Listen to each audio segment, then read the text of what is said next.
Bonjour à tous, bienvenue sur AlpeBH TV.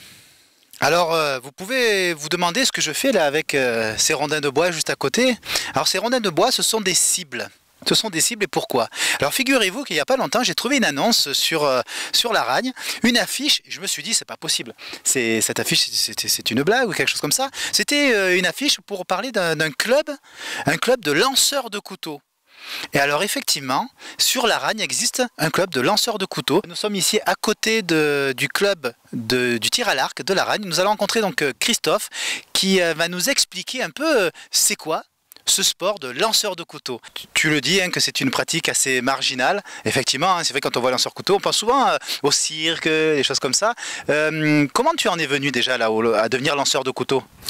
Eh bien, je voulais m'acheter un arc et sur le site internet de l'archerie en question, j'ai trouvé, ils vendaient des couteaux et ils parlaient de lancer de couteau parce que c'est un compétiteur et ça a été un déclic pour moi. Voilà, je me suis lancé tout de suite là-dedans. Hein, donc on a regardé un peu les couteaux. C'est des couteaux un peu particuliers, bien sûr. Hein, c'est pas la lame bien aiguisée sur les côtés, hein, parce que d'ailleurs, voilà. Types de couteaux, mais pas aiguisés en général. Voilà, l'essentiel justement, c'est qu'on puisse le planter, d'accord. Ouais, tout à fait. Donc c'est pas aiguisé effectivement parce que tu expliquais qu'il y avait plusieurs techniques de lancer. Hein, donc on peut lancer par le manche ou par la lame, c'est ça? La lame, oui. Alors là c'est pour le lancer en rotation. Oui. On peut lancer par le manche ou par la lame. Et après vous avez une autre technique qui est le lancer sans rotation. C'est quand même assez technique. Hein. D'ailleurs il y a des noms pour certains lancers ou certains couteaux, c'est ça hein? Oui, il y a des noms pour chaque type de lancer, il y a un nom tout à fait et c'est très très riche. Voilà. Il va y avoir un type de lancer par rapport à une distance, par rapport au couteau. Le grip va changer. Voilà. Comment se passe justement un cours de lancer de couteau? Oui, alors d'abord c'est tout à fait sérieux, hein. C'est un sport ancestral, le couteau ça sort pas de nulle part. Hein. Donc comment ça se passe un cours de couteau? Tout simplement déjà en parlant règles de sécurité, première chose. Hein. C'est pas un sport anodin, on risque pas de se prendre un ballon dans la figure, c'est un couteau, c'est une arme blanche.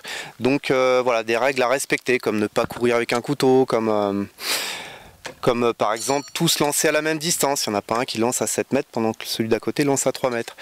Voilà, après c'est un partage, donc j'explique la technique.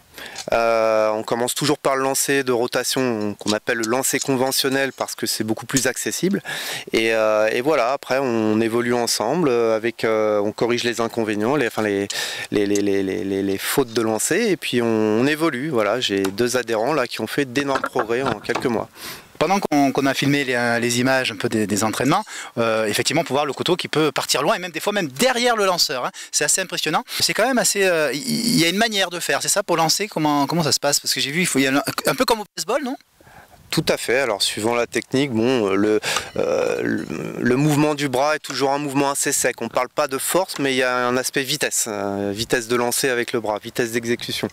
Voilà, après, suivant la technique du couteau, c'est le grip du doigt, de la main, des doigts qui va tout faire. Voilà. Vous allez le prendre différemment suivant le couteau que vous avez, suivant la technique que vous employez, suivant la distance aussi. Voilà. Par exemple, le lancer de rotation, c'est vraiment un lancer, c'est une poussée et un fouetté. Il faut penser à ces 2 gestes. C'est en ça que cette technique est très compliquée. Penser à 2 choses en même temps, il faut un certain temps pour que ce soit naturel. Et on a pu le voir aussi, il y a le lancer de 2 haches.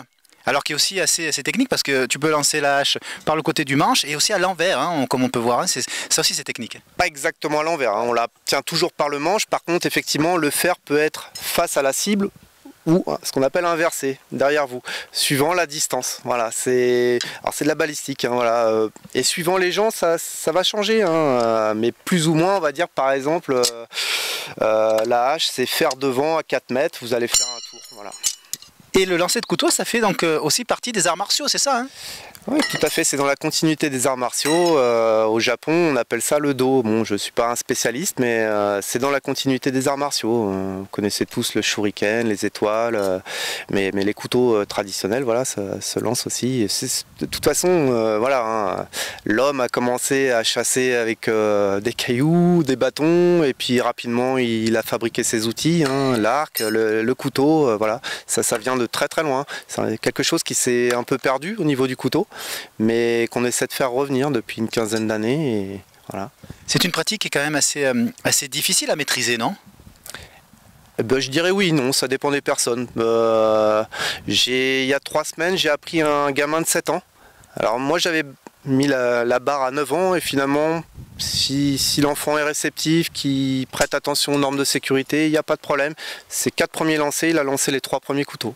C'est pour ça que c'est un sport ouvert à tout le monde, hein. Il y a des enfants, il y a des femmes, il y a des personnes âgées, voire très âgées, hein. Je connais des personnes centenaires qui lancent, quoi. Et chacun a son couteau par rapport à sa propre morphologie. C'est important ce que vous dites parce que évidemment quand vous lancez un couteau de 500 grammes, ça peut occasionner avec l'entraînement des blessures, des tendinites, ce genre de choses. Donc il faut prendre un couteau adapté à soi. Il faut quand même un échauffement avant, hein. Et oui, c'est important de s'échauffer, c'est un sport. Tous les sports, il faut s'échauffer et j'allais dire avec l'âge, mais non, même les jeunes. Voilà, donc là c'est plutôt l'épaule, mais ça va être le bassin aussi. On peut vite se faire mal, voilà. Que ce soit musculairement ou au niveau osseux, la blessure peut arriver vite, hein. On peut venir s'entraîner ici tous les samedis matins. Et d'ailleurs, on a Laurent qui est là. Laurent, est-ce que tu peux venir nous rejoindre, s'il te plaît? Laurent qui est un des adhérents au club, c'est ça? Comment tu as découvert ce club? Alors c'était un concours de circonstances parce qu'en fait je fais un art martial qui n'a rien à voir avec tout ça, et lors de la journée des associations à Laragne qui se tenait au gymnase, on représentait donc notre club d'art martial, et puis Christophe était à côté et donc représentait son club de lancer de couteau. Voilà, donc j'étais avec ma fille et puis ça nous a titillé parce que c'est quelque chose qu'on a remarqué souvent dans les films, et puis voilà, ça nous a toujours un peu amusé, et du coup on s'est dit qu'on allait venir essayer, et puis voilà, on a essayé, et puis depuis on n'est jamais reparti, quoi. Donc c'est vraiment intéressant, c'est vraiment un sport sympa. Ah oui, donc tu es présent aussi au forum des associations à Laragne alors? J'y suis passé un petit peu dans l'après-midi, j'avais pas beaucoup de temps, mais j'ai pu rencontrer Laurent et Chloé et c'était super. Je ne suis pas reparti bredouille, voilà, et c'est toute ma joie là, voilà. Donc c'est ce que je disais, je n'ai pas que 2 adhérents, j'ai 2 adhérents, c'est un vrai bonheur. Maintenant donc tu pratiques, qu'est-ce que tu peux en dire sur ce sport? Ça te plaît? Je suppose, sinon tu viendrais pas. Qu'est-ce que tu en penses un peu de ce sport? À voir, quand Christophe lance, ça semble relativement facile. Après, malheureusement, ça ne l'est pas. Et puis, c'est un entraînement tous les samedis sur 2 types de lancers différents. Voilà, ça fait travailler les méninges en même temps que travailler les bras. Donc, voilà, je trouve ça plutôt sympa. En plus, ça oblige à une concentration qui peut être utile dans d'autres phases de la vie. Donc, vraiment, c'est un sport vraiment sympa. Et puis, on continue à s'éclater. Alors, on s'éclate, mais c'est aussi sérieux parce que il y a des compétitions. Hein, et en étant adhérent au club, Christophe vous propose aussi de pouvoir participer à des compétitions qui permettent même de voyager, paraît-il. Ah oui, tout à fait. Tous les ans, on a les championnats de France qui auront lieu cette année au Mans, et les championnats du monde qui auront lieu en Angleterre cette année. Donc oui, on peut voyager et rencontrer du coup des lanceurs d'autres contrées, et c'est super intéressant, quoi. Parce qu'il n'y a plus de barrière de la langue, là, on parle la même langue, on parle le couteau ou l'âge. Oui, je suppose dans une ambiance vraiment sympa et conviviale, hein. Ouais, tout à fait. C'est tout l'intérêt. À la limite, que ce sport soit marginal n'est pas une mauvaise chose. Mais en tout cas, merci de m'avoir fait découvrir ce sport que je ne connaissais pas qu'à travers des films ou à la télé, hein. Je pensais que ça n'existait plus, vous voyez, ça existe toujours. Tous les samedis matins, ici à Laragne, au club à côté du club de tir à l'arc. Vous pouvez venir rencontrer Christophe. Je pense qu'il se fera une joie de venir vous rencontrer, d'expliquer, de montrer sa passion et son sport. Voilà. En tout cas, je vous remercie beaucoup à tous les deux. On va vous laisser vous entraîner. Merci beaucoup, à bientôt. Merci à toi, Damien, merci.